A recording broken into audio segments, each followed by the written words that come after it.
Buenos días para todos los asistentes a la sesión número 103 de la memoria histórica aún no contada del conflicto armado en Colombia. Programa que ha venido asumiendo la Fundación Excelencia, Liderazgo y Transformación con toda la seriedad y el compromiso que requiere para que los ciudadanos de Colombia y del mundo tengan una información mucho más completa y concreta de contenidos y componentes de esta fenomenología del terrorismo comunista contra Colombia y una reconstrucción lo más cercana posible a la realidad de cómo ocurrieron los hechos y cómo influyeron en cada una de las etapas ya de esta increíble y prolongada violencia contra nuestro país, que después de 6 décadas largas de estar sucediendo, parecería prolongarse todavía por varios años debido a la irresponsabilidad de los dirigentes políticos en primera medida, pero también a la tosudez de los representantes del Partido Comunista que no evolucionan y siguen convencidos que la respuesta y la solución a los grandes males del país es la violencia, es la instigación de la lucha de clases, es la deformación mental de la juventud para que termine cometiendo crímenes y no una estrategia estructural que le dé cambios al país. Seguimos igual que en la época de pateadores y carracos o de centralistas y federalistas aquí en Bogotá, en la vieja Santa Fe, enfrascados en pugnacidades y en que cada quien que tiene alguna idea o algún interés de cambiar el país o de cambiarlo de relativo a su comunidad, se cree la verdad revelada y de una vez busca cómo saltar largo y ocupar un puesto o cómo ser la cabeza sin tener ni siquiera las condiciones, y eso repercute en estos tipos de violencias que se volvieron crónicas y parece que fueran parte de la historia de nuestro país. Entonces, en el día de hoy vamos a analizar un hecho que ocurrió el 12 de agosto de 1986, cuando apenas el presidente Virgilio Barco llevaba 5 días en el cargo, acababa de recibirle la presidencia de la República al desastroso gobierno de Belisario Betancur, y las FARC estaban muy interesadas en seguir presionando al nuevo gobierno como lo habían hecho con el gobierno anterior. Es más, lograron que el presidente Belisario Betancur, ya en el ocaso de su lamentable gobierno, firmara un pacto con las FARC en el cual eh, el proceso de negociación que había con los terroristas en Casa Verde continuaba vigente por un año más. Y esto lo firmó Belisario a pocos días de terminar su mandato, o lo autorizó Belisario, de tal suerte que quien llegó de una vez quedó amarrado. Y una de las bienvenidas, porque le dieron varias, a este gobierno fue esta emboscada atroz contra la Quinta Brigada, que cumplió el adagio de que el niño llora y la mamá lo pellizca, porque también se cometieron errores imperdonables que condujeron a esta emboscada. Entonces, este es el preámbulo de lo que vamos a ver y una ubicación en el tiempo y en la política nacional de por qué y cómo ocurrieron estos hechos. Efectivamente, mi coronel. ¿Cuál es la importancia geoestratégica del departamento de Santander?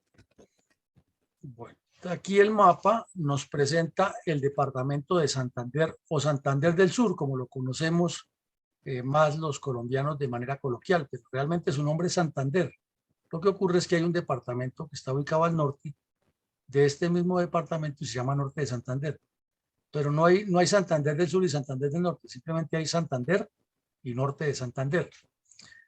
Este departamento es, primero, una joya en cuanto a su belleza natural, es de una belleza extraordinaria. Segundo, es un suelo rico, y es rico tanto en potencial agrícola como en petróleo, principalmente en la zona del Magdalena Medio Santanderiano. Tercero, es un departamento que tiene una buena parte de la cordillera eh, que es muy quebrado. Entonces facilita un desarrollo histórico de la mayoría de los poblados, todos estos pueblos bucólicos que fueron construidos durante la etapa de la colonia y que fueron decisivos en la época de la independencia. Es un departamento que por su geografía eh, se ha desarrollado en las carreteras, pero esas carreteras casi ninguna es de primer nivel, sino siguen siendo, después de 200 años de existencia de esta región, ya organizada como un estado independiente de España, sigue siendo con carreteras primarias, y ahí lo vemos en la foto, muchas carreteras todavía punteadas, pero no se puede desconocer que es uno de los departamentos que también ha construido localmente muchas carreteras hacia las veredas. Falta todavía, pero es un departamento que ha desarrollado esto. Y vemos que en la región de la montañosa eh, son muchos los municipios pequeños, algunos muy conocidos por la misma historia del departamento. Verbigracia, el municipio de Socorro, el municipio de Bucaramanga, Florida Blanca, que ahora constituye como una sola integración administrativa, Piedecuesta, por su belleza, por su historia, Girón y otros municipios que son conocidos, son interesantes. Y ya lo hemos visto aquí, en el centro occidente del departamento está el área del Chucurí santanderiano, que tiene una larga historia de conflictividad y de violencia, y que entre Bucaramanga y San Vicente de Chucurí, pues hay unas rutas, hay varias carreteras, unas en buen estado, otras no tanto, pero ya hay varias carreteras, y en esa época, en el 86, todavía no estaban tan bien desarrolladas como ahora, aunque repetimos, falta seguirlas desarrollando. Pero los hechos ocurren así, y es en una región de la cordillera, más o menos pie de monte, terreno semiquebrado, como lo veremos. Pero lo que nos interesa del departamento es que limita con varios departamentos. Limita con el departamento de Bolívar, tiene una muela aquí en la parte superior que llega hasta la zona cercana a la serranía de San Lucas, que va muy pegado por el occidente. Su límite occidental es el río de la Grande de la Magdalena, que tiene también sobre su región occidental una parte semillana muy llena de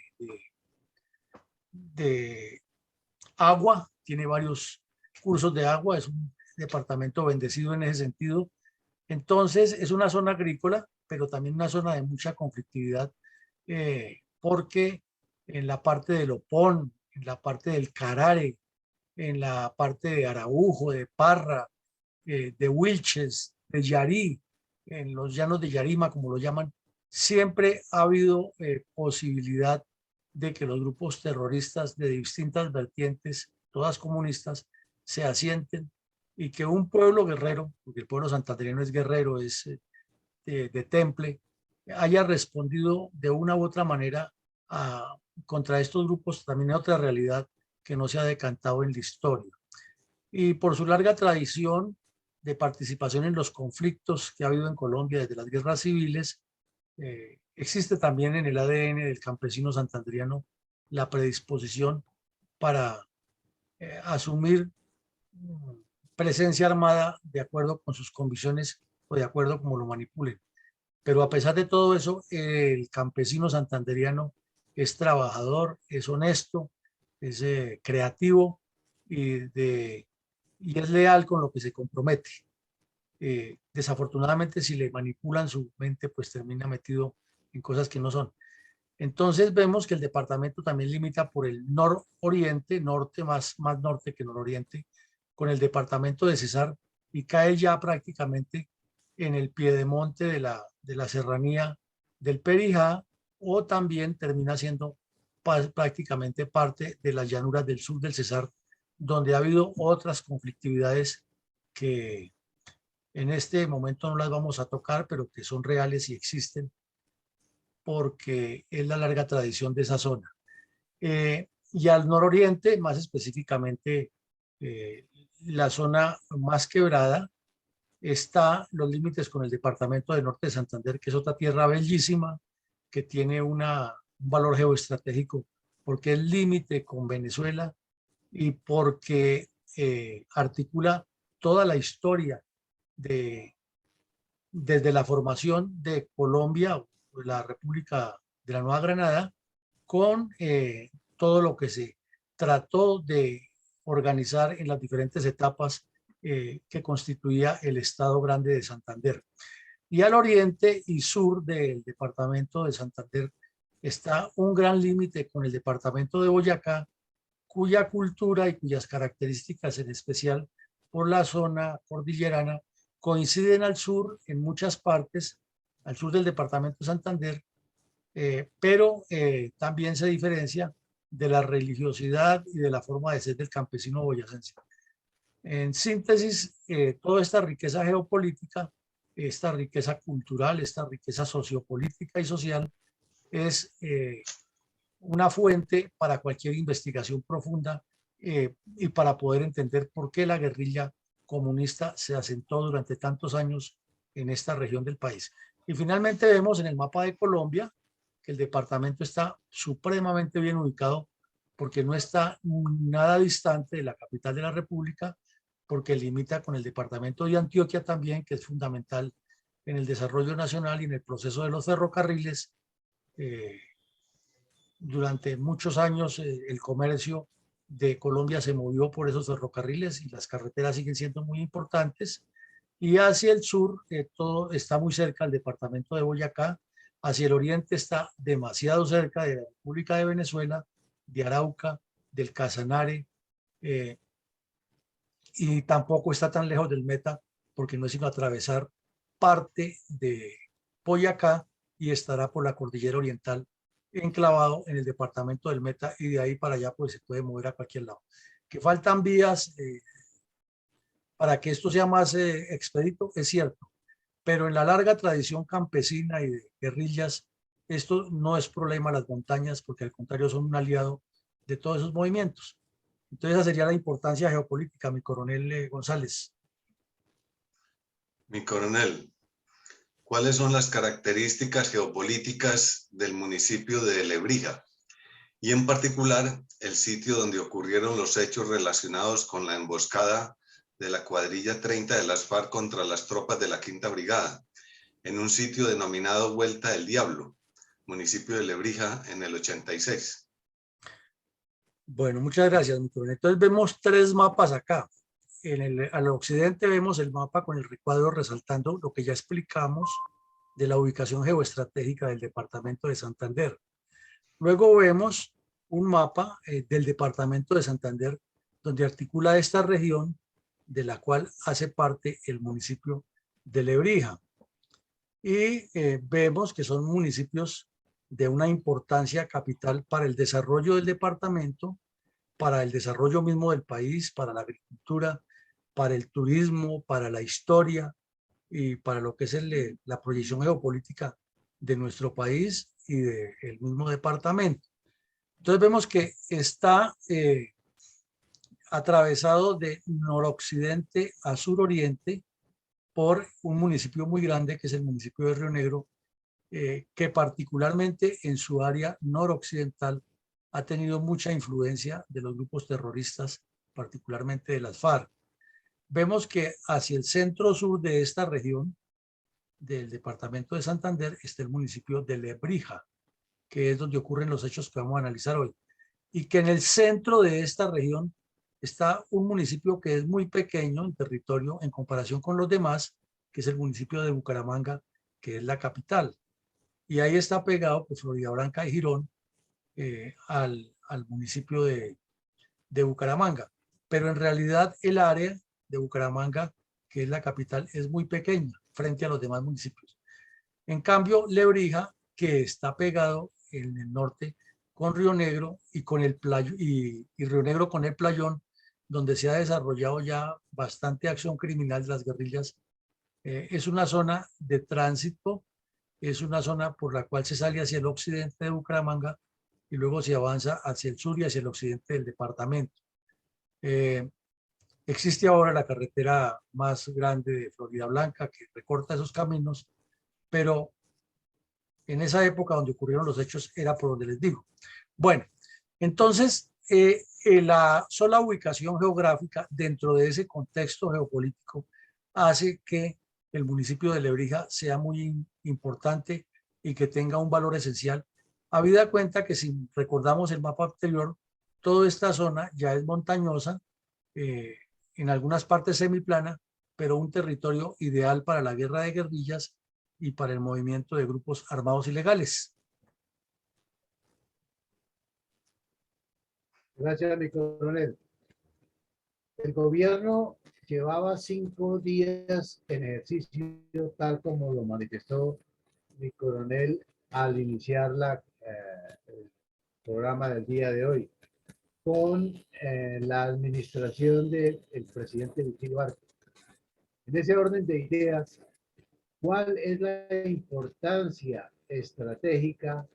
del sorpresivo y demoledor ataque terrorista de la cuadrilla 20 de las FARC en una emboscada contra tropas de la Quinta Brigada en el sitio Vuelta del Diablo, municipio de Lebrija, en Santander, en 1986? Bueno, en esta foto, aunque un poco borrosa, nos muestra el área, nos muestra la zona y corrobora lo que decimos. No es plana, es semiquebrada, en algunas partes quebrada, y entre más y avance hacia el oriente, pues se ve mucho más la zona montañosa. Y se ve que en esta zona se ha desarrollado una ciudad que, como decimos, ya se une con Florida Blanca. Se ha desarrollado una ciudad muy importante. Entonces, ahí viene el primer punto. Como era una ciudad que tenía ya en su seno a una brigada tradicional, la Quinta Brigada, y se acababa de crear, no llevaba mucho tiempo de creada, la segunda división, que era la unidad operativa mayor, encargada de la seguridad nacional en una región amplia, incluida la frontera con Venezuela, o sea, la doble misión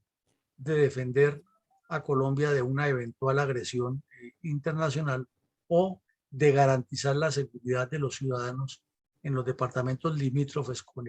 la República de Venezuela. Se sobreentiende que causar un golpe de impacto contra una o en una región donde hay una ciudad tan importante y donde ya hay una larga tradición de guerrillas y de violencia, tenía que darle réditos a una guerrilla o a un grupo terrorista que venía manipulando muy bien el tema de las conversaciones de paz. Y esto es importante que lo resalzamos y lo contextualicemos,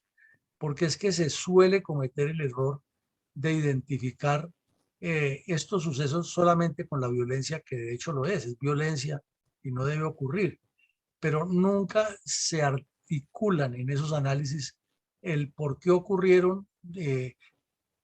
como hecho, por qué ocurrieron en ese sitio y qué era lo que buscaban los terroristas en su momento para presionar a los diferentes gobiernos, a los medios de comunicación, a los gremios y a la comunidad internacional. Entonces ese es el contexto en que queremos colocarle siempre a este suceso, y por eso decíamos en la introducción que había habido una manipulación muy hábil de parte del señor Jacobo Arenas a los delegados del gobierno de Belisario Betancur, y habían logrado que se prolongara por un año más la famosa tregua que llamaban, que no existía, pero era la tregua que existía solamente para que a Casa Verde no entrara el ejército. Esa era la realidad de esa tregua, porque en el resto del país las guerrillas estaban muy activas y siempre tenían la disculpa de que estamos negociando y precisamente para que esto no ocurra, mejor firmemos la paz rapidito. Ese era el argumento y ha sido el argumento y sigue siendo el argumento de los grupos terroristas para manipular. Entonces, claro, Bucaramanga, la ciudad más importante, la ciudad bonita, la ciudad de los parques, ubicada en el nororiente de Colombia, era y sigue siendo un objetivo muy apetitoso para que a su alrededor ocurran cosas relacionadas con la violencia que generen inmediatamente tanto la reacción de la ciudadanía local como la preocupación nacional porque una ciudad de tanta importancia o una región de tanta importancia siga siendo afectada por la violencia. Y si a eso le sumamos que en el departamento de Santander nació el ELN, se fortalecieron todos los movimientos armados y de rebelión que hubo con ocasión del asesinato de Gaitán en Bogotá, y que en el ADN de muchos campesinos santanderianos está metido la historia de su abuelo que combatió en la guerra de los 1000 días, su bisabuelo que estuvo en otra guerra, su papá que estuvo ahí, que fuera de eso fue a la guerra del Perú, etcétera, etcétera. Todo eso marca y queda grabado en el ADN. Y los otros, los que tienen también familiares que fueron miembros de las guerrillas, de distintas guerrillas, y que en tal época fueron correteados por el ejército, como dicen los campesinos, y lograron eludirlos, y que en la zona tal ocurrió la muerte de Camilo, y que en la otra zona ocurrió la muerte del otro, y que aquí se produjo el secuestro del avión de no sé qué. Todo eso cala muchísimo, y en una región agreste, campesina, es fácil que impacte dentro de los ciudadanos. Entonces, las FARC necesitaban causar un golpe de opinión importante de una vez para darle la recibida a Barco, que no fue el único, no fue el único que dieron, pero en una ciudad muy importante, una región muy importante, y había una gran ventaja que es la que les produce este golpe, porque la emboscada que ocurre hoy no era específicamente porque se la tenían instalada contra ese escolta, sino que era un sitio por el cual ya era costumbre que se movieran de manera permanente vehículos militares entre San Vicente de Chucurí y Bucaramanga, o entre Barrancabermeja y Bucaramanga, o también de Medellín a Bucaramanga, ya en movimientos más grandes. Entonces era fácil para la guerrilla montar una emboscada en un sector donde el terreno les facilitara ventajas, como escogieron ese de la Vuelta del Diablo, porque había permanentemente pescados para caer en la red, utilizando un poco una sinonimia de la pesca frente a lo que ocurrió. Mi coronel, ¿cuál era la situación de las cuadrillas de las FARC en todo el contexto nacional en el mes de agosto de 1986, cuando apenas era el inicio del gobierno del presidente Virgilio Barco? Bueno, coronel, perfecto. Ya lo reiteramos, eran los primeros días de Virgilio Barco y los últimos de Belisario. Reiteramos, venían unas conversaciones de paz que no conducían a nada con Belisario Betancur. Se le había ido de las manos el M-19. Estamos hablando ya de agosto del 86, y 10 meses antes el M-19 había asaltado el Palacio de Justicia, había asesinado a un poco de colombianos y andaba hasta los tuétanos metido como mandadero de Pablo Escobar. Las FARC estaban utilizando o estaban desarrollando algo que descaradamente el señor Jacobo Arenas publicó en un libro que se llama Cese al Fuego. Y ese libro de Cese al Fuego no tiene sino el título. Todo el tiempo es una instigación a cómo manipular la paz y cómo tomarse el poder. Y lo triste, trágico y dramático es que el libro lo publicaron las FARC, y Jacobo Arenas anunció que venía a hacer personalmente el lanzamiento a Bogotá, y Álvaro Leiva Durán le consiguió hasta el salvoconducto del gobierno para que viniera, pero Jacobo Arenas no era tan caído del salso y no iba a venir a dar papaya a Bogotá, y no vino. Entonces el libro lo hizo el lanzamiento, lógicamente, los comunistas, y quien hizo la presentación de ese libro era el presidente de la ANDI, un joven aspirante político con muchas ambiciones y un conocimiento y un señalamiento poco ético desde siempre, que se llama Ernesto Samper Pizano. Él fue el que hizo la presentación de ese libro aquí en el Hotel Tequendama, que entre otras cosas es un hotel de las reservas de las fuerzas militares, y lo prestaron o alquilaron el salón para semejante espectáculo. Entonces allí se hizo el lanzamiento del libro, y era muy claro lo que querían las FARC: tomarse el poder. Ellos no hablaban de otra cosa, y ese pasquín de Jacobo Arenas se consigue gratis en internet, ahí está puesto y está textual. Nosotros lo que estamos luchando es por tomarnos el poder, necesitamos copar la cordillera central, hay que trabajar con los sindicatos, hay que trabajar con los campesinos, hay que cambiar el viejo modo de vivir en Colombia, decía Jacobo Arenas, y hay que llevar a que las guerrillas sean apenas el estímulo a la subversión y que sea el pueblo el que se levante y bla, bla, bla. Y ahí está escrito. Y a pesar de que eso lo decían, a pesar de que eso le había dicho el general Andazábal 3 años antes a Belisario Betancur, las conversaciones de paz en Casaverde siguieron, y no solo que siguieron, sino que el señor Barco las refrendó, porque jamás, como está ocurriendo en este momento, los candidatos a la presidencia le han puesto cuidado al tema de seguridad nacional. Jamás los periodistas los ponen en sintonía y dicen, bueno, usted va a ser el presidente, cuénteme qué va a hacer con las guerrillas de las FARC en el Cauca, cuénteme qué va a hacer con las guerrillas del ELN en Santander. Eso nunca se lo preguntan, sino que siempre hablan es de que vamos a fortalecer las fuerzas militares y en mi gobierno habrá paz con seguridad. Y de ahí no salen de esos discursos baratos. Entonces, no pasó nada. Y las FARC siguieron creciendo, siguieron desarrollando su plan estratégico ante la vista gorda de todo el país y de los académicos y de las mismas fuerzas militares que además no leían esos libros. De remate. Bueno, entonces vino el nuevo gobierno de Virgilio Barco, ya matriculado, encerrado, y con un señor que parecía que viviera en otro planeta, hasta folclóricamente le sacaron el cuento que de entrada ya tenía el premio Nobel de Física porque era el único barco que vivía en la Luna. Tenía un señor, un secretario de gobierno, un Rasputín ahí en el palacio que dicen que era el que mandaba, señor de apellido Montoya. El narcotráfico ya tenía el país asediado, habían asesinado al periodista Pulido aquí en Bogotá, que fue muy famoso y muy sonado ese caso. Acababa de pasar lo del Palacio de Justicia. Las FARC acababan con su disidencia de cometer semejante masacre allá en el Cauca, la que vimos aquí en otro episodio. El M-19 ha creado su Batallón América y también quería tomarse el poder. El EPL hacía ferias y fiestas en las bananeras.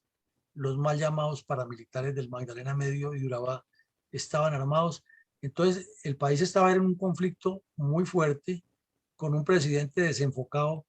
con una desatención por un plan estratégico claro, y el ELN de remate estaba haciendo su conferencia nacional de reestructuración para avanzar. Había un crecimiento geométrico y matemático de las cuadrillas del ELN y de las FARC, pero como estamos hablando de las FARC, entonces centrémonos en las FARC. Desde Casaverde, Jacobo Arenas daba órdenes de desdoblar cuadrillas de acuerdo con el plan estratégico. No era desdoblar cuadrillas por desdoblar cuadrillas, no, por zonas que ellos ya han determinado como 30 ciudades polo de desarrollo del proceso revolucionario para la toma del poder en distintas partes del país. Y una de esas cuadrillas era la cuadrilla 20, que se desdobló de la 12 y tenía que hacer un crecimiento cualitativo para rodear a la ciudad de Bucaramanga. Entonces, esas cuadrillas allí estaban trabajando en un proceso de crecimiento articulado con un plan estratégico y proyectado a lo que en ese momento se llamaba la campaña bolivariana para una nueva Colombia. Porque en el año 82, en la séptima conferencia de la FARC, se había previsto que el siguiente paso era una ofensiva final de la que hablaba Jacobo Arenas, por eso empata una cosa con la otra de su libro, Cese al Fuego, era que vamos a buscar el cese al fuego para crear un partido político que se llame la Unión Patriótica, que es el que va a conducir las masas hacia la toma del poder, y las FARC no nos desmovilizamos porque es que las armas no nos las dio nadie y las guerrillas lo que seguimos es avanzando a que esa revolución se dé en los municipios, se dé en las ciudades, se dé en los centros urbanos, en las universidades, etc. Entonces, como eso necesita financiación, hay que meterle muchísimo al secuestro, pero hay que decir, y lo dice Jacobo Arenas en sus documentos, hay que decir que esos secuestros lo cometen la policía y el ejército y nosotros no hacemos nada. Asesinar a todo el que se les opusiera, así fuera de su propio partido, la famosa purga de Cali que terminó con la muerte del señor Cardona y sigue siendo una divergencia interna en el Partido Comunista, es una realidad. Un plan que hizo Jacobo Arenas de exterminio en el cual se volvió muy famoso ahí entre Santander y Antioquia, un terrorista que se identificaba como Braulio Herrera, que era muy amigo de Jacobo Arenas, hizo una limpieza terrible por ahí, pero en todas las cuadrillas de las FARC lo hubo. En el libro El Infierno relatamos los testimonios de Johnny, que él cuenta cómo hacían esa limpieza para ir purgando al Partido Comunista de malos elementos que se infiltraba la inteligencia militar dentro de las FARC. Y esa fue la razón por la que José Alfredo Rey hizo también su limpieza allá asesinando campesinos en el Cauca. Bueno, y hubo un proceso de empoderamiento de cuadros, la escuela de cuadros que quedaba en la vereda La Ucrania, al nororiente, al noroccidente del municipio de Uribe Meta. Allí tenían un emporio donde todos los terroristas de las FARC pasaban por una escuela de formación de cuadros y tuvieron instructores, como lo hemos dicho en otras reuniones aquí, el israelita Jair Klein, terroristas venezolanos, argentinos, salvadoreños, nicaragüenses, experimentados, hasta vietnamitas hubo ahí entrenando bandidos. Y ahí formaron los pisasuaves o comandos terrestres o fuerzas especiales, como lo llamaron, formaron los comandantes de compañía, entre comillas, hicieron cursos de sanidad en campaña, de explosivos, de comunicaciones, de organización de masas, etcétera, y eso era permanente. Y el Partido Comunista siempre dotando tanto a nuevos jóvenes como a cuadros en la parte académica de la formación de la dialéctica marxista, de la economía marxista, de la historia marxista. Y eso nadie lo cuenta, sino simplemente hablan siempre, es que aquí ocurría que las guerrillas no aguantaron más y se levantaron contra el Estado, pero lo que hay es todo un proceso metodológico de organización de masas, de organización de campesinos y de organización de áreas. Entonces, cuando llegan a Santander, pues ya vienen trabajando un área desde mucho tiempo y estas cuadrillas encuentran la zona lista para comenzar a delinquir. Eso es lo que explica la diferencia de por qué se asientan con enraigambre. En cambio, cuando llegan los mal llamados paramilitares, como no llegan sino a exterminar, pues no tienen el mismo raigambre en las zonas y les genera esas contradicciones políticas y esas críticas. Estos tienen un trabajo permanente de adecuación de la zona, lo que no ha hecho nadie más y el Estado menos. Y también se incrementa en esa época la actividad del control del narcotráfico, como lo explicábamos el lunes, que va virando gradualmente, y la inmersión en la minería ilegal. Entonces, esos son los componentes básicos generales de lo que estaba ocurriendo con las FARC. Se sobreentiende que hay otros elementos como los contactos que tenían con la coordinadora guerrillera, nacional guerrillera, y luego que se llamó coordinadora guerrillera Simón Bolívar, para seguir manipulando el tema de la paz. Entonces, si le colocamos un rótulo encima de todo esto que superponga lo que estamos diciendo, diríamos que con el engaño de la paz sobrepuesto en estos otros aspectos, las FARC estaban engañando y manipulando al país y utilizando a estos dirigentes políticos para avanzar en su plan estratégico, lo cual no fue diferente durante los gobiernos siguientes por no leer e interpretar básicamente un pasquín que el Partido Comunista lo volvió público y que siempre ha sido fácil de leer, no ha sido difícil conseguirlo, que se llama Cese al Fuego, y el autor es Luis Alberto Morantes Maldonado, alias Jacobo Arenas. Gracias, mi coronel. ¿Cuáles fueron las actividades más recientes a la fecha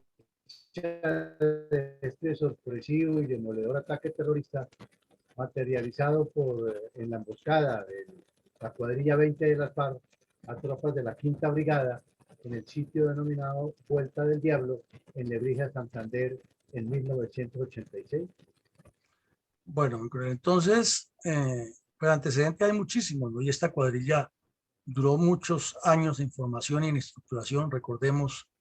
el primero fue la cuadrilla 12, que llegó por ahí en los 70, con un bandido que fue muy famoso, que era alias Alonso, cercano a Tiro Fijo. Pero no podemos reconstruir tanto hecho porque se nos alarga el tema y vamos a unos casos puntuales muy cercanos de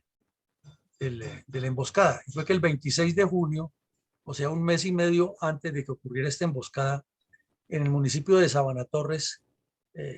vino una comisión de esta cuadrilla 20, sacó a un campesino de la casa y lo fusiló por sindicándolo de ser informante de la Policía Nacional. Así de facilito, llegaron a la casa y delante de la señora y los niños lo arrodillaron y le metieron un tiro en la cabeza porque era un traidor a la causa revolucionaria. Sabana Torres, que es un municipio muy cerquita a los hechos. El 3 de julio, la segunda división, la quinta brigada, tenía un grupo que se llamaba el Comando Especial de Operación, el Comando de Operaciones Especiales, interinstitucional. Y pues había gente del DAS, del Ejército y de la Policía Nacional haciendo trabajos y se movían por toda la región para combatir ese problema del secuestro y la extorsión que se ha vuelto muy común. Entonces hubo un hostigamiento en una operación que estaba haciendo ese grupo, que después se llamó Gaula. Estaba haciendo ese grupo cerca a San Vicente de Chucurí, y en ese hostigamiento hirieron a un cabo y a un soldado. Y también fue esa cuadrilla, la 20. Entonces vemos que era una cuadrilla que se movía muy activamente, que tenía sus grupos en la región y que la información sí era exacta, pero en el momento de la maniobra los bandidos sorprendieron a los soldados e hirieron al suboficial y al soldado. El 18 de julio, o sea 15 días aproximadamente antes, 3 semanas antes de la emboscada, entre 2 y 3 semanas antes de la emboscada, fueron vistos 20 bandoleros de las FARC en Sabana Torres nuevamente, haciendo proselitismo y recorriendo la región, distribuyendo panfletos y haciendo trabajo de acción psicológica. El día 26 de julio, en una de las carreteras rurales, bajaron las personas de las chivas, campesinos, y secuestraron a un muchacho que era reservista de la quinta brigada, soldado, ha sido soldado allá, y lo llevaron secuestrado, lo presionaron para que contara qué información daba al ejército, y resulta que el muchacho no tenía nada que ver con eso. Entonces verificaron y se dieron cuenta que no era el que estaban buscando y lo liberaron. Entonces el muchacho ahí sí fue hasta la quinta brigada y contó lo que había pasado, contó lo que estaba ocurriendo, detalló información de dónde estaban. Entonces sí indicaba que se estaban moviendo hacia la región de Lebrija o que estaban en esa región haciendo actividades y que podía ocurrir alguna actividad, pero no era precisa, sino lo que él pudo ver y observar y analizar, y lo que le dijeron, lo que le preguntaron, pues lo contó todo, pero no hubo más información. Al mismo tiempo, en todas las veredas de la región, estaban las FARC haciéndole campaña de frente a la UP, y eran sus candidatos a los que había que votar. Y más, esa campaña estaba candente porque se estaba hablando ya de la posibilidad de que los alcaldes y los gobernadores fueran elegidos o fueran escogidos por elección popular. Eso no existía en Colombia. Recordemos que antes el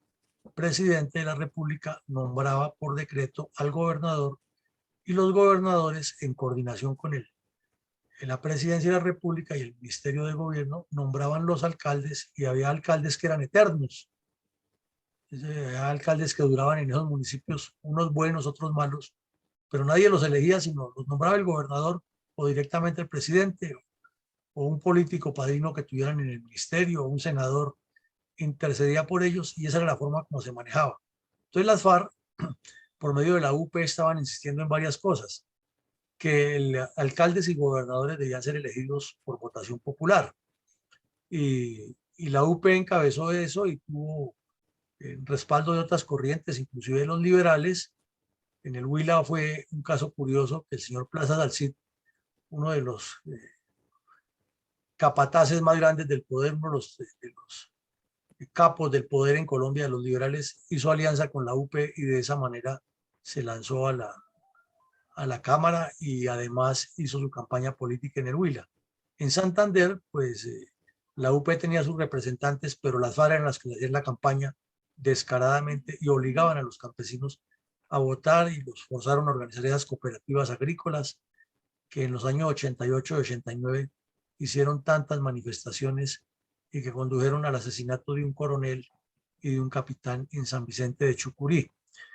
Pero volvemos al tema, entonces la propaganda permanente de la UP era buscando eso. También hablaban, las FARC en esa propaganda insistían que el Procurador General de la Nación debía ser nombrado por elección popular, planteaban que los jueces debían tener una carrera diferente, porque eso lo manejaba zonal judicial, entonces era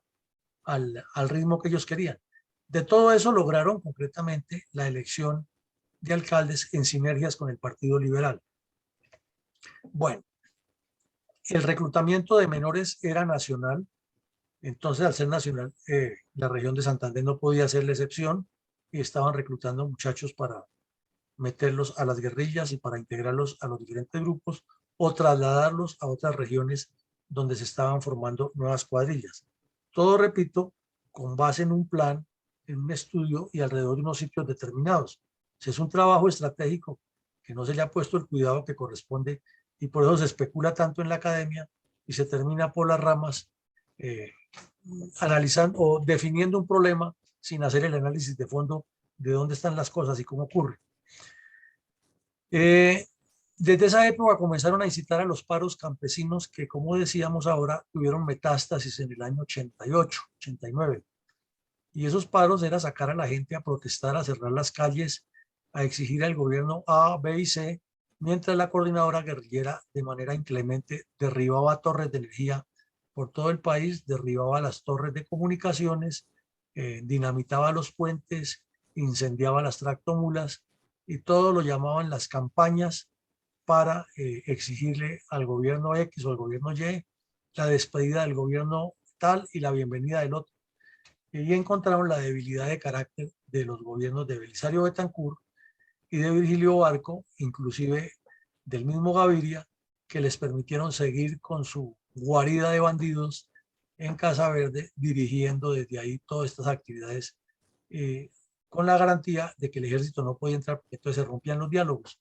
Y uno se pregunta, ¿cuáles diálogos? Si lo que había era una presión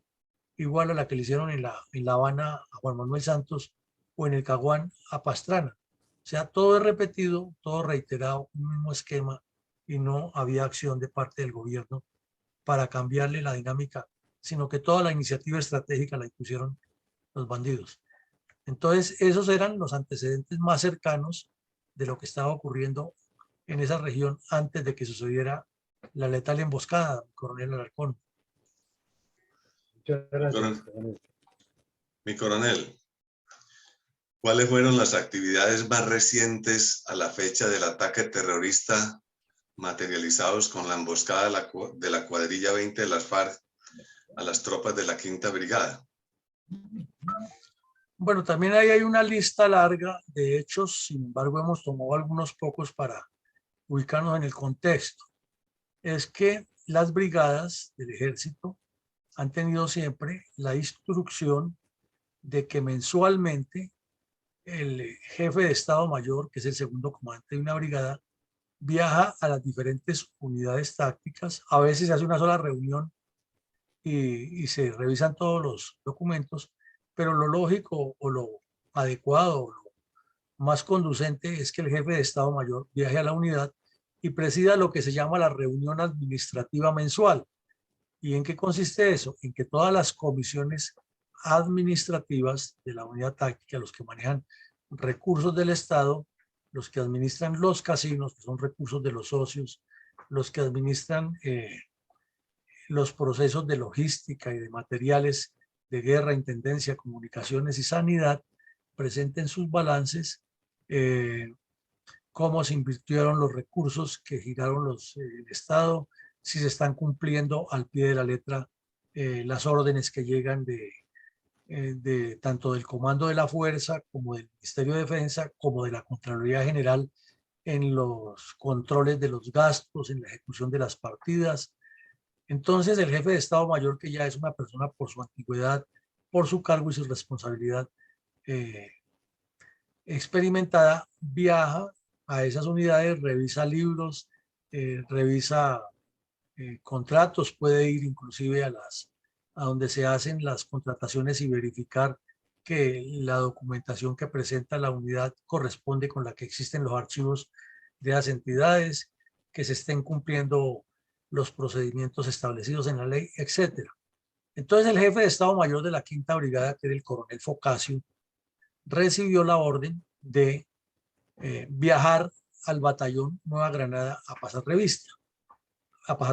administrativa. Y de hecho y de paso, siempre se aprovechan esas visitas para que el jefe de Estado Mayor revise otros aspectos como la situación operacional, revisa también la seguridad del puesto de mando, revisa el mantenimiento de los vehículos. Si se hace bien, esa es una revista muy interesante porque mantiene la dinámica de que las unidades estén funcionando y cada quien con lo que le corresponde. Entonces, en este caso, le tocaba ir al batallón Nueva Granada, que es con sede en Barrancabermeja. El apoyo helicoportado en esa época, eso era un tesoro y un milagro para que una unidad o para que un desplazamiento de este tipo tuviera un apoyo helicoportado, tenía que ser algo muy circunstancial, que de pronto hubiera viajado el presidente de la República o el ministro de Defensa, y entonces mientras estaba el presidente en la reunión le prestaban el helicóptero al que estaba ahí para que hiciera su actividad, pero eso era muy contado. De resto todo era transporte terrestre. Entonces se inició el ejercicio. El jefe de Estado Mayor personalmente recibió parte de 2 suboficiales, uno de ellos recién salido de la escuela de suboficiales, y otro suboficial al mando de la escolta con 18 soldados, 9 soldados en cada vehículo al mando de un suboficial,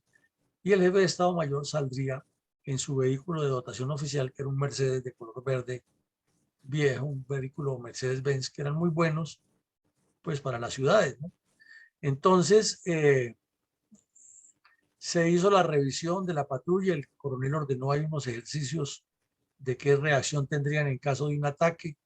y salieron para el sitio para Barrancabermeja.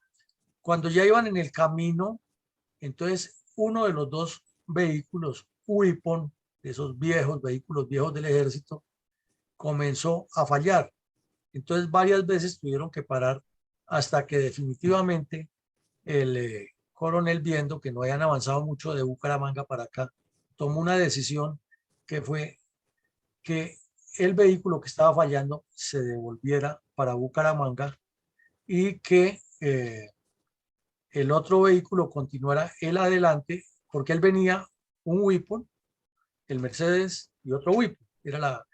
Y tenían una distancia más o menos lógica para poder reaccionar en caso de un ataque.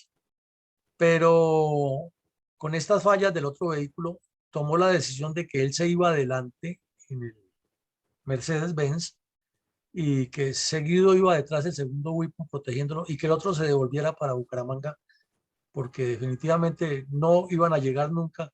y lo que hacían era exponerse en la carretera con ese carro, y como todavía estaban cerquita a la capital, pues era mejor que se devolviera. No ha pasado mucho tiempo de que tomara esa decisión cuando entraron al famoso sitio de la Curva del Diablo en Lebrija. Y al entrar allá se desató una tormenta de fuego,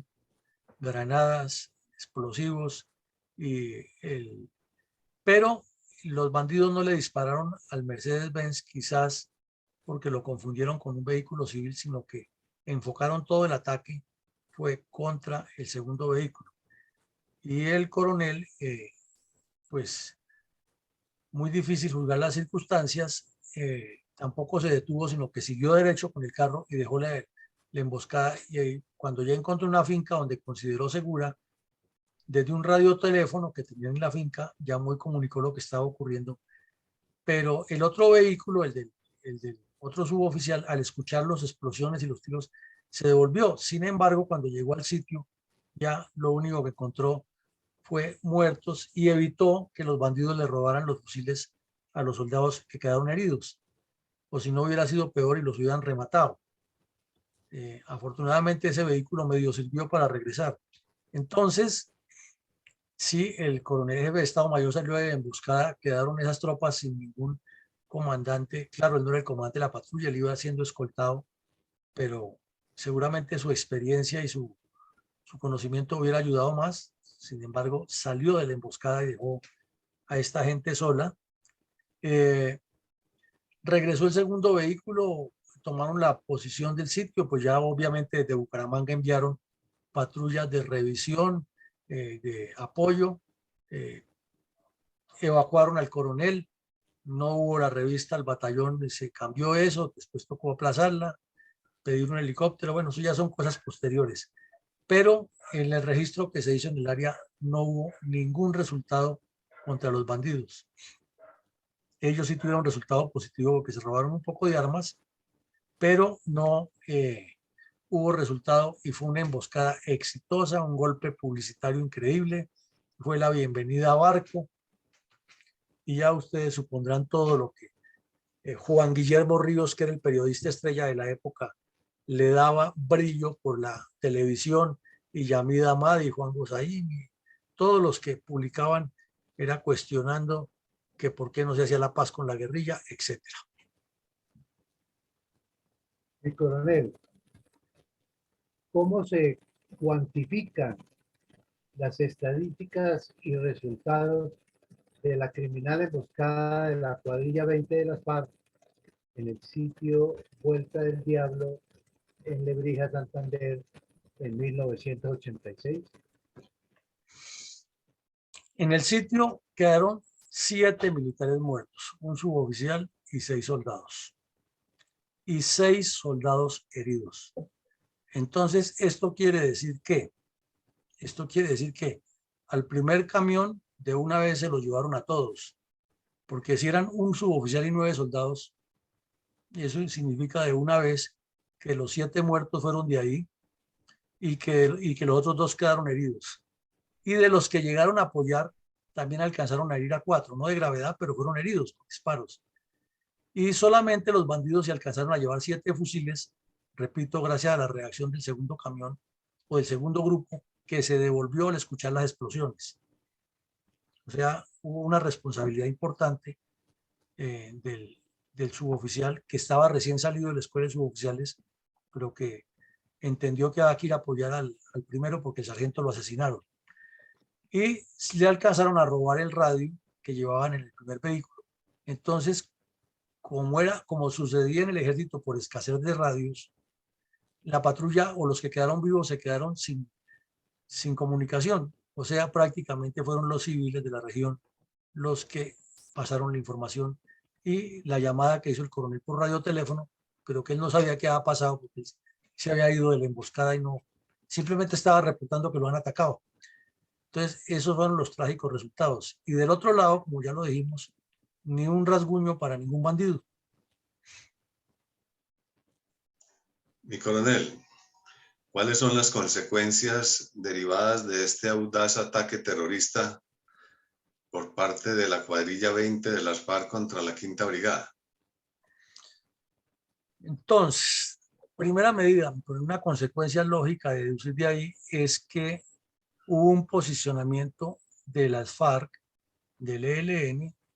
y del EPL para continuar con la farsa de Casa Verde, porque entonces Virgilio Barco comenzaba su gobierno lleno de oportunistas, de estrategas de escritorio y de sabedores sobre todo de lo que no conocen, que abundan cada vez que un gobierno nuevo asume las palancas del poder. Lo convencieron de que no, que esto tocaba era seguir negociando porque no había otra opción. Y ante el antecedente del Palacio de Justicia y la presión internacional y Pablo Escobar colocando bombas y matando, parecía como si tuviera completamente cerradas las posibilidades de exigir algo más. Y la guerrilla golpeando por todos los lados, tocaba negociar con ellos según esa óptica. Entonces Casa Verde había que fortalecerla, no se podía acabar porque entonces el mismo cuento de Santos, donde se acabe la negociación en Casa Verde, las FARC nos vienen a las ciudades y esto se complica más. O sea, Santos no fue el que descubrió esa frase, eso ya venía desde esa época. Obviamente esto fue un golpe letal para la moral del ejército, porque una emboscada siempre que ocurre en cualquier parte del país a las unidades que están en el resto de jurisdicciones y de guarniciones, eso los afecta, eso preocupa, como que le da un hálito a la guerrilla de que tienen unas capacidades que en realidad no las tienen, sino que se aprovechan de errores, y a los soldados, a los oficiales, suboficiales, les causan efectos preocupantes. Bueno, eso demostró también que en el departamento de Santander, la cuadrilla 12 y la cuadrilla 20 y la 23 se habían cualificado, que tenían capacidad ya para actuar de manera independiente cada una, que tenían la posibilidad de causar golpes importantes y que estaban cumpliendo al pie de la letra con el plan estratégico de las FARC.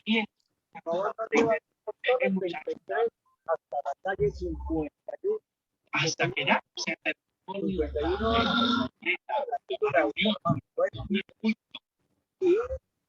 y se le hace. Bueno, a ver si Eduardo Patiño nos colabora cerrando el micrófono, porque es que es muy difícil así, hablando uno y otro interrumpiendo. Entonces, se produjo un posicionamiento para la coordinadora guerrillera Simón Bolívar. Ya hablaban con más fuerza, con más ímpetu, imponían más condiciones y la prensa, que es especialista en darles publicidad, estaban permanentemente resaltándolos. Las entrevistas al comandante Jacobo Arenas, que era feliz saliendo por los medios. La prensa francesa vino y entrevistó a Tiro Fijo, y Tiro Fijo habló de que ellos no estaban en un proceso de paz, sino que iban avanzando para colocar 36.000 hombres alrededor de Bogotá. La UP hablaba como si fueran los dueños del país. Y en distintas regiones la guerrilla iba organizando la comunidad en cooperativas, en sindicatos, o sea, todo lo que dice en el libro del cese al fuego de Jacobo Arenas lo estaban cumpliendo al pie de la letra. Naturalmente eso tiene un impacto para el reclutamiento tanto para las FARC como para la UP, porque hay un viejo adagio que dice que la población siempre se une al lado de los ganadores, y si un campesino que en su escasa visión del mundo ve que a los soldados caen como corderos en trampas y que los otros se pavonean por las veredas con armas y cuentan exagerado desde luego lo que ocurrió y muestran las armas que se robaron, seguramente para ese campesino se vuelve más atractivo estar con estos que, entre comillas, están conmigo, y no los que vienen simplemente a destruir las cercas, a robarse las gallinas o a comerse el ganado, o no, vienen por aquí de vez en cuando. En cambio el otro lo tengo aquí permanentemente y con un discurso bien manejado por la izquierda, ganan espacio los bandidos. Entonces la UP conseguía de esa manera también adeptos, porque las FARC estaban haciendo lo que ellos llaman propaganda armada, y la propaganda armada es con muertos, es con sangre, es con terror. Y desde luego también tanto el Partido Comunista como las FARC manejaban la propaganda adecuadísima. Y como en Santander hay un hervidero de sindicatos y organizaciones de izquierda, apenas coordinaba una cosa con la otra. Entonces vemos que las consecuencias son letales para el país, que de ahí vienen otros periodos, otras acciones, nuevos ataques criminales, y que la guerrilla salió fortalecida de ese golpe causado por el error de que en esa carretera era permanente el flujo de vehículos y ya se estaban eludiendo las medidas necesarias. No se había previsto, por ejemplo, viendo que ese era un punto crítico, tenerlo asegurado la mayor parte del tiempo, que es lo elemental. Si se sabe que este es un sitio donde podría ocurrir una emboscada, pues entonces la mejor manera es colocar una contraemboscada o tomar unas medidas de seguridad diferentes cuando se va a producir un movimiento especial. Pero no se hizo por tiempo, por cantidad de personal, por lo que haya sido, y ocurrió.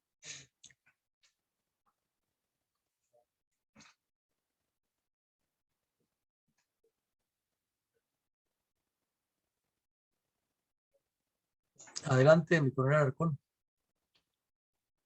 Abra el micrófono, mi coronel. Mi coronel, efectivamente no aprendemos del pasado. Cerramos los ojos y no aprendemos. Habida cuenta que han transcurrido 36 años de esta audaz incursión terrorista, ¿qué conclusiones de orden político, militar, social, geopolítico y moral derivan de estos hechos? Bueno, entonces, en lo militar, pues fue una emboscada demoledora y, como decíamos, dejó la enseñanza que las FARC estaban cumpliendo con su plan de desdoblamiento, que las cuadrillas no las desdoblaban simplemente para ocupar un área, sino para tener la capacidad de confrontar y confrontar positivamente para ellos y negativamente para las fuerzas militares, causando golpes como ese. Y eso requería pues revisiones de los manuales, revisiones de los procedimientos y nuevas medidas de seguridad en el sistema operacional, en especial para no caer en emboscadas motorizadas. Sin embargo, después ocurrieron otras emboscadas motorizadas graves, como la que vimos la semana pasada aquí, del ataque terrorista en 1987, encabezado por el Mono Jojoy en el corregimiento de Lusitania, en el municipio de Puerto Rico, Caquetá. En el campo social, demostrado que no hay una articulación nacional, ni departamental, ni municipal con el desarrollo agropecuario del país y con la atención a estas comunidades, ni con su vinculación estructural al desarrollo nacional, sino que cada comunidad se desarrolla, va atrayendo a los entes de desarrollo y es el Estado el que llega después de que la comunidad se asienta y no al contrario. Entonces, en lo social, la deuda es grande, es parte de la dinámica como se ha manejado el Estado. Vemos que hasta esa época, después de más de 170 años de existencia del país, todavía no se tenía la elección popular del mandatario municipal, que es lo más elemental en la democracia. La célula viva de la democracia es el municipio. Otros dicen que la vereda, pero digamos que a nivel de administración pública es el municipio. Y si no es elegido o no era elegido ni siquiera por votación popular su representante legal, su líder comunitario, su líder natural, de ahí para allá se prestaba para todo tipo de desviaciones de los recursos, de malos manejos, de falta de políticas de Estado, y eso era aprovechado y sigue siendo aprovechado por las guerrillas. Entonces, si eso no está bien orientado, pues el desarrollo social de una región es muy limitado. Y en apenas 36 años, que es un periodo muy corto, con toda la conflictividad y los intereses que hay, se ha avanzado mucho, pero tampoco se ha avanzado mucho. Depende cómo se mire. Falta muchísimo por construir en ese tejido social y en ese tejido organizacional. En la parte política nos damos cuenta que es que somos muy jóvenes todavía, a pesar de llevar 200 años de vida republicana, en el concepto de la organización del Estado, de la funcionalidad del Estado y de la estructura del Estado integrado a la comunidad. Como no hemos tenido ese concepto ni esa cultura, es fácil que prosperen los movimientos de violencia, que prosperen todas esas intrigas y enfrentamientos. O sea que la tarea que hay que hacer por formación política es muy amplia, muy grande. Estamos lejos todavía de llegar a estos avances, y que en estas regiones, en esa época, 36 años atrás, eran mucho más marcadas, sin que signifique que han cambiado sustancialmente todavía. En el campo geopolítico, una región supremamente importante para el desarrollo nacional, con salida, como lo vemos al mapa, nada menos que a la vertiente principal de la historia nacional, que es nuestro río Grande de la Magdalena, con una cercanía con el Magdalena Medio y el sur del Cesar, donde se cultivan palma, maíz, donde se puede desarrollar otro tipo de cultivos que no se han aprovechado en esa zona, donde se puede explotar la industria piscícola, donde hay todavía petróleo por explotar, etcétera.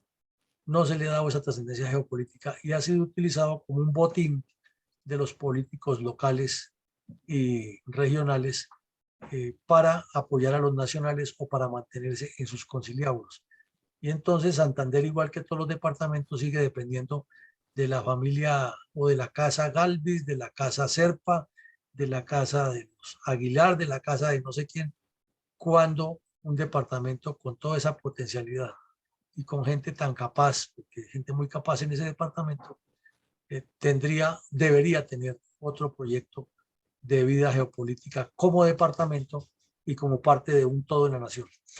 Y finalmente, en el campo moral, no solo que sea la sumatoria de lo que vemos, sino es cómo gestar dentro del departamento de Santander y dentro de Colombia una visión distinta, una adecuación mental distinta a la dirigencia política, a la dirigencia social y en general al país, de que es que esto nos pertenece a todos y que no es dejarlo en manos de un poco de irresponsables para que sigamos en lo mismo y peleando es por quién es el intermediador entre esa comunidad y el que esté en el poder y no en el desarrollo integral en el que participemos todos. Entonces le doy el paso a mi coronel González, que debe tener hoy, como siempre, la sustancia y el sabor de toda esta experiencia que nos deja esta letal emboscada. Gracias, mi coronel. Vamos a hacer dos pequeñas enseñanzas, pero creo que valiosas. Pues encontramos que por este año de 1986, todos los hechos que acontecían eran muy confusos, muy difíciles, porque el factor político era muy manipulado por los terroristas en Casa Verde, como usted lo ha percatado. Pero no se daba cuenta de esa realidad. Los políticos cambian mucho, especialmente pues la rotación presidencial y los funcionarios subalternos, y no hay continuidad ni solidez ni doctrina duradera en los asuntos políticos. Cada uno es al capricho, y cuando la política se maneja al capricho, pues entonces no hay fortaleza. Porque, por ejemplo, estuvieron los hechos de la toma del Palacio de Justicia, la traición del M-19 a los diálogos que estaba inicialmente asociado con las FARC en Casa Verde, pero después se desertó, burlando las ofertas y facilidades de paz que les había dado Belisario Betancur, un presidente bastante ingenuo.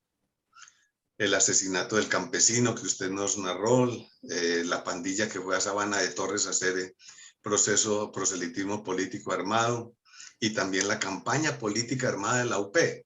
porque ellos pues hablaban de paz y la UP dictaba sus discursos y todo eso, pero detrás de ellos estaban en el monte los bandoleros armados atemorizando población rural. Entonces teníamos un gobierno tímido y débil ante el terrorismo, que con sus actitudes eran consideradas como fortalezas por parte de los terroristas contra las Fuerzas Armadas para arreciar la violencia. Y todo ese impacto lo recibían nuestras tropas. Además había un peligroso contubernio, pues no explícito, pero sí real, funcional y sólido, ya sea por acción o por omisión, entre la ideología comunista que seguía adoctrinando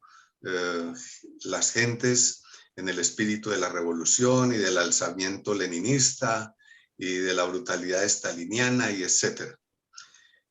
Pero ese contubernio también era